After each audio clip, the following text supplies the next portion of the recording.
Hi guys, it is Miss Hopkins, and today I'm going to be going over the new content, and which we're going to be talking about this week is denotation and connotation. So basically, if we were in class, I would be standing up in front of you, in front of your desk, at my screen, going over this PowerPoint. But since we're not in class, it's going to be virtual today. So please follow along. It's probably going to be about 11 to 12 minutes. So just bear with me, be patient. This will be very helpful in the activity that you will be doing next. So let's go ahead and move on. All right, so we're talking about denotation today. And in talking about denotation, it is the dictionary definition of a word. It is the literal meaning, its actual literal meaning. There's no emotion or feelings that are associated with the word. So, for example, the teacher walked into the classroom. That sentence has no hidden meaning. I don't know why this is not going away. I don't want that little bar on me. Okay, so that sentence has actually no hidden meaning. You know exactly what it means when I say the teacher walked into the classroom. That means what? The teacher simply walked into the classroom. So that means that sentence has denotation words because there's no hidden meaning. Connotation is a word that shows emotion or meaning, suggestions and associations that are connected to a word. So if we have a connotation, that would be sentences that show positive, negative, or neutral feelings. So when we have a sentence that is connotation, it has feelings and emotions into that. Most of the time, the way we talk is in connotation. So, for example, words that can also connote or convey specific feelings or emotions are connotation. Words that may have similar denotation meanings can have different connotation meanings. So, the example of giggle and cackle both mean to laugh, but they have different meanings, and we're going to look at that in just a minute. What connotations do you think each word has? So let's look at the word giggle. What connotation does it have? Is that positive, negative, or neutral? Giggle or cackle actually means that it is more of a negative emotion, because when we think of someone who's cackling, they have this really shrill, loud laugh, and it can be perceived as an obnoxious laugh, like, well, you're overdoing it with that cackle. So that has a connotation meaning, but it's negative. Now, if we're looking at the word giggle, that probably connotes as a silly, funny type of laugh of a cute little baby, a child.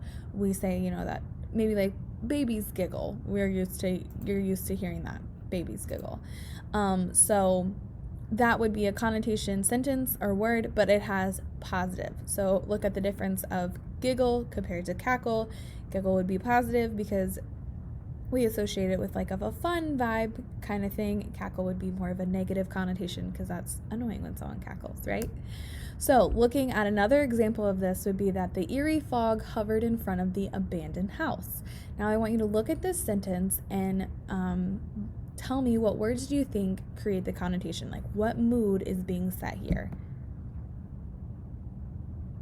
You should have said that it's kind of like a scary, negative mood. The connotation is negative here because if we look at the connotative words, which are the words that add meaning to the sentence, eerie, hovered, and abandon are our connotation words. Those are the words that make our sentence have meaning. Now, if we took those out completely and said the fog in front of the house is denotation. It's a literal sentence. There's no hidden meaning there. But when we add eerie, hovered, and abandoned connotation words, then we're setting the tone for our sentence and giving it mood and emotion.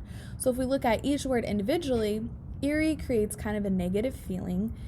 Hovered creates a negative feeling. It makes you think that the fog is just lingering around. And abandon creates a negative feeling because we don't usually connect abandonment to something positive. So we can say that this sentence is a connotation, but it's a negative connotation because of the words that are in this sentence and the negative moods and feelings that associate with that word. Fog can also be another connotative word because sometimes when we think of fog, we think of like it being around a spooky house or a cemetery. So that could also be a connotative word, but in this sentence, it's just literally meaning fog. So it could be connotation or denotation. Now, let's look at this sentence right here. The smiling educator strolled into the peaceful classroom. Can you pick out the connotative words? Can you pick out the words that give this sentence a simple mood or meaning? If we took out specific words, what would make this sentence boring? If we take out the words smiling, strolled, and peaceful, that kind of would make this sentence a little boring. The educator walked into the classroom. That is denotation. There's no hidden meaning behind there. You literally know what it means. She walked into the classroom. But we want to add some tone and some mood to this sentence, so we're going to add connotation words. And we're going to use the words smiling, strolled, and peaceful. When we think about those words, we can kind of associate them as more of positive, right? Smiling's a happy thing. You usually smile when you're happy. Strolled, there's no rush. You're just taking your time. Peaceful, you want to feel peaceful. So we can say that this is a connotation sentence, but it's more positive. This sentence, switching gears, the cranky schoolmarm stormed into the noisy, chaotic classroom.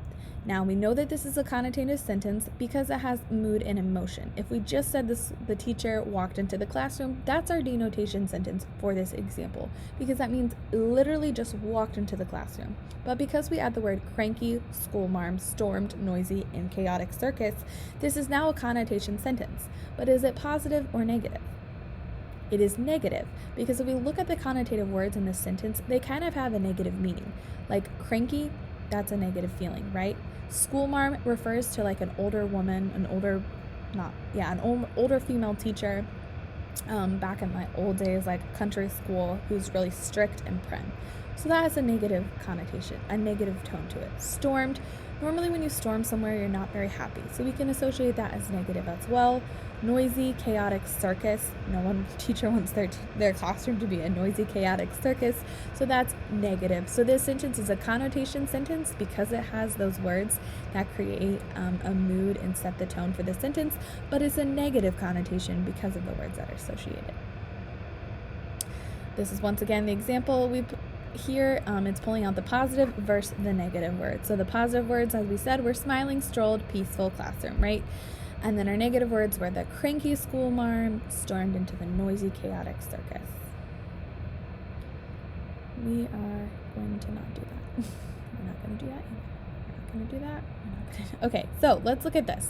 When we communicate, either verbally or in writing, we want our ideas to be clear. If you use words that have a different connotative meaning, then your message will be different than what you meant to say. So, for example, my mom is economical when she goes to the grocery store versus my mom is cheap when she goes to the grocery store. What is the difference between connotation of these two sentences? Let's look back. What mood is it trying to portray? Is this supposed to be a positive, negative, or neutral? Well, when we think about the word economical, we can kind of associate this with more as a literal meaning, right? This is our denotative sentence. So, meaning of the economical and cheap both mean to save money. So, the connotative meaning for economical is more positive because when we refer to cheap, we're kind of referring to being stingy or miserly or like not having enough money. So you're being super cheap. So that kind of has a negative tone. But if we look at the connotative in the sentence, my mom is economical when she goes to the grocery store, that has more of a positive meaning because economical means careful with one's money. So if you don't know whether this sentence, if you know it's connotative because you can see the words that offer the sentence mood, emotion, and feeling, but you don't know if it's positive or negative, look up each connotative word. Is the definition one that refers to something positive or negative? And then you can decide the tone of the sentence. Connotation helps create the mood and tones in a text. The reason that we are focusing on this is because every story you read has connotation in it. It wouldn't be interesting if it didn't have connotation in it, right? It adds mood and tone to the story. If we look at our story, A Child Called It, that we've been reading, then it would be tons of connotation in there. Now, is it positive or negative? You should say negative. A lot of the stuff that David referred to in his life was very dark and dreary and miserable, and he used a lot of words that had negative connotation to that. Choosing positive or negative words can help the author convey the tone of his message. Because David chose the words of negative, then we were able to understand that his story was a little miserable. He had a really hard life. Now, if he used happy connotative words, we would get a little bit of a confused idea on his story, right? Like, you're happy that your mom abused you? Probably not. So that's the importance of using connotative words in a story. Connotative words can help create the proper mood in the story. A happy, depressing, lonely, spooky, eerie, or creepy mood can be conveyed with the correct word choice. So depressing and lonely is probably what we can associate a child called it with. And you were able to distinguish that because of the connotative words. You know that it's depressing and lonely based on the readings because of the connotative words.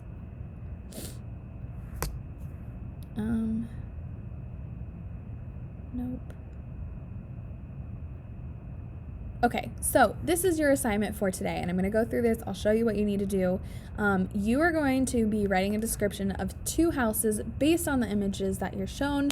You will use words with connotative meaning that add mood to the sentence, which match the mood of the picture, and you'll be descriptive, including details of the surrounding area as well as the house.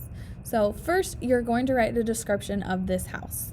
Look at it, write the description. Make sure you include connotative words. So, for example, bright, I would use the word bright, happy, sunshining place, right? Bright, happy, and sunshine are all positive connotative words.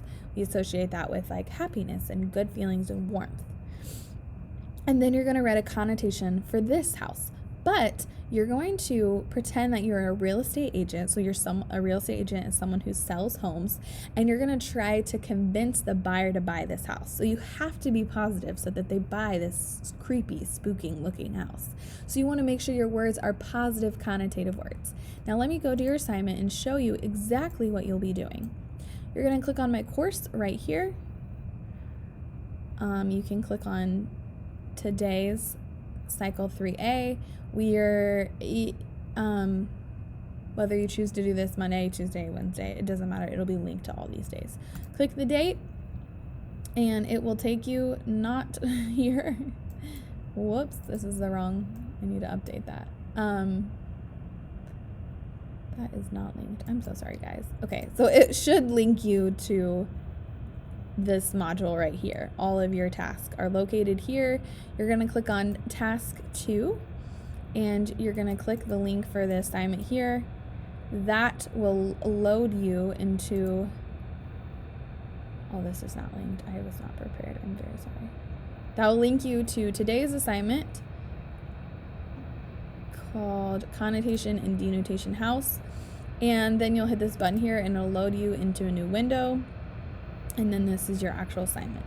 So one, you're going to first look at this house, and you're going to write a description of this house using connotative words down here. Make sure you scroll down. There are 2 pages. Then you're going to do house number 2, where you're going to pretend to be selling this to someone. You really want to convince them to buy this home, even though it's really spooky looking. But you're going to want to use positive words, positive connotation, and you're going to write the description of the house here. I don't want individual words. I want a description. I want multiple sentences. So make sure you do that right here. And then last part of your assignment, you need to underline the connotation words. I want to know if you know what words are connotative. So make sure that you underline that. You'll hit submit, and then you are done for the day. Please let me know if you have any questions. I will link this PowerPoint as well if you need to refer back to it. Have an amazing day.